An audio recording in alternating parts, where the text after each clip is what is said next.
আজকের এই বাজেট ত্রয়োদশ জাতীয় সংসদে, এই মহান সংসদে আমাদের মাননীয় অর্থমন্ত্রী জনাব আমির কুরসি মাহমুদ চৌধুরী মাননীয় প্রধানমন্ত্রীর পরামর্শক্রমে এই মহান সংসদে উত্থাপন করেছেন। আমাদের জীবনে আমি অনেক বাজেট দেখেছি। প্রতি বছর সংসদে অথবা সংসদের বাইরে বাজেট উত্থাপিত হয়। যদি নির্বাচিত সরকার থাকে তাহলে সংসদে, অনির্বাচিত সরকার হলে সংসদের বাইরে বাজেট প্রতি বছরই হয়। এবং বাজেট উত্থাপন হওয়ার পরে বাজারে বুদ্ধিজীবীর মধ্যে, অর্থনীতিবিদদের মধ্যে কিংবা বিরোধী দলের মধ্যে মিশ্র প্রতিক্রিয়ার সৃষ্টি হয়। কিন্তু এবারের বাজেট কিন্তু এটা ব্যতিক্রমী বাজেট। আমি নিজে নিয়মিত বাজার করি, আমি নিয়মিত বাজারে যাই, কিন্তু এবারের বাজেট নিয়ে আমি বাজারে কোনো প্রতিক্রিয়া হতে দেখিনি।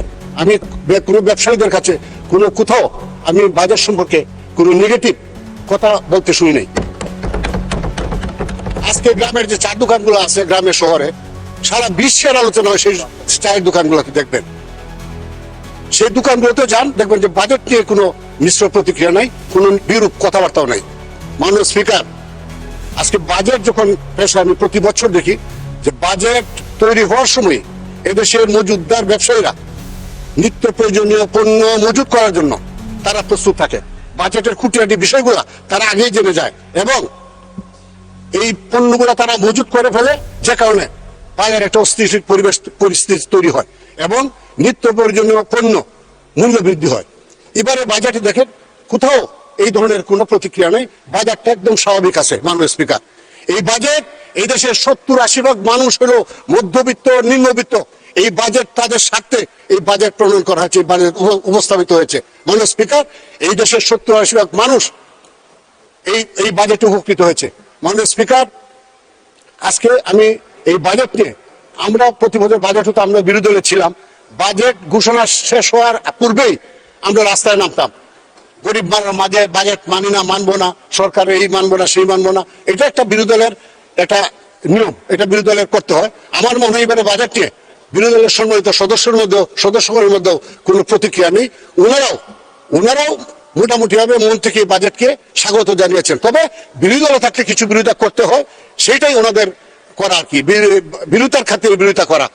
তো আজকে মাননীয় স্পিকার, এই সংসদ, এটা ত্রয়োদশ জাতীয় সংসদ। এই সংসদ কিন্তু এমনি হয় নাই।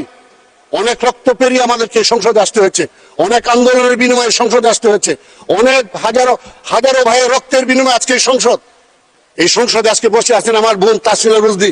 আজকে এখন পর্যন্ত জানেন না উনার স্বামী বেঁচে আছেন না মরে গেছেন। আজকে উনি অধীর আগ্রহ অপেক্ষা করছেন উনার স্বামী ফিরে আসবে, উনার সন্তানরা অপেক্ষা করছে তাদের বাবা ফিরে আসবে। কিন্তু আজ পর্যন্ত আমরা বলতে পারছি না ইলিয়াস আলী শহীদ না গাজী। মাননীয় স্পিকার, আজকে এই সংসদ মজলুমের সংসদ। এই সংসদে যারা আছেন সবাই নির্যাতিত, অত্যাচারিত। আজকে আমাদের মাননীয় হুইপ গিয়েছিলেন নির্বাচন করতে, দেখেছেন একজন প্রার্থীকে কিভাবে অমানসিক ভাবে তাকে নির্মম ভাবে আহত করা হয়েছে। আজকে সকলেই অত্যাচারিত হয়েছে। মাননীয় সংসদ সদস্যবৃন্দ, আজকে সকলেই, কেউ কম কেউ বেশি, এই সংসদে যারা আছেন 300 জন নির্বাচিত সংসদ সদস্য এবং 50 জন সংরক্ষিত নারী আসন সদস্য, আমাদের মা বোনদেরকে যেভাবে নির্যাতন করা হয়েছে, এটা আমাদের বিশ্বের ইতিহাসের বিরল। এই সংসদ অনেক ত্যাগের বিনিময়ে এই সংসদ গঠিত হয়েছে, এই সংসদ প্রতিষ্ঠিত হতে। কাজে এই সংসদকে কার্যকর করতে হবে।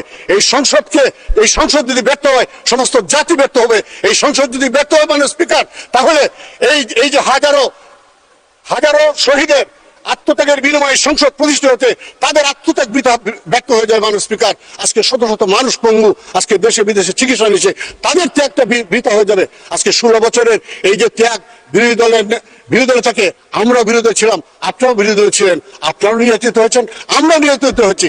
আমাদেরও শত শত নেতা কর্মী গুম হয়েছেন, খুন হয়েছেন, আপনাদেরও অনেক নেতা কর্মী গুম হয়েছে, খুন হয়েছে। সকলের আত্মত্যাগ আজ ব্যর্থ হয়ে যাবে যদি সংসদ ব্যর্থ হয়। আজকে সংসদ ব্যর্থ হলে এই যে ফেসিবাদের আবির্ভাবের সুযোগ তৈরি হবে। আমি তাই অনুরোধ করবো, আসুন সবাই মিলে শহীদদের আত্মত্যাগের আমরা মূল্যায়ন করি। শহীদরা যে বাংলাদেশ গড়তে চেয়েছিলেন, আমরা সেই বাংলাদেশ গড়ে তুলি। সেই জন্য দরকার সম্মিলিত প্রচেষ্টা।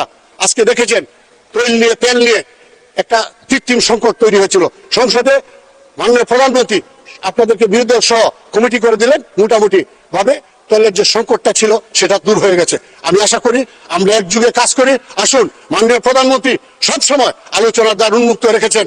আসুন, আমরা যেহেতু উনি প্রধানমন্ত্রী, ওনার নেতৃত্বে আমরা সুন্দর বাংলাদেশ গড়ি, একটা স্বচ্ছ বাংলাদেশ গড়ি। আমরা আশা করি যে আমরা মাননীয় সদস্য, আপনার সময় উত্তীর্ণ হয়েছে 2 মিনিটস। আচ্ছা, ঠিক আছে। আমরা বহু আত্মত্যাগের বিনিময়ে সংসদ প্রতিষ্ঠা করেছি। মাননীয় স্পিকার, মানুষের গণতান্ত্রিক অধিকার প্রতিষ্ঠিত হয়েছে, মানুষের ভোটের অধিকার প্রতিষ্ঠিত হয়েছে, মানুষের কথা বলার অধিকার প্রতিষ্ঠিত হয়েছে।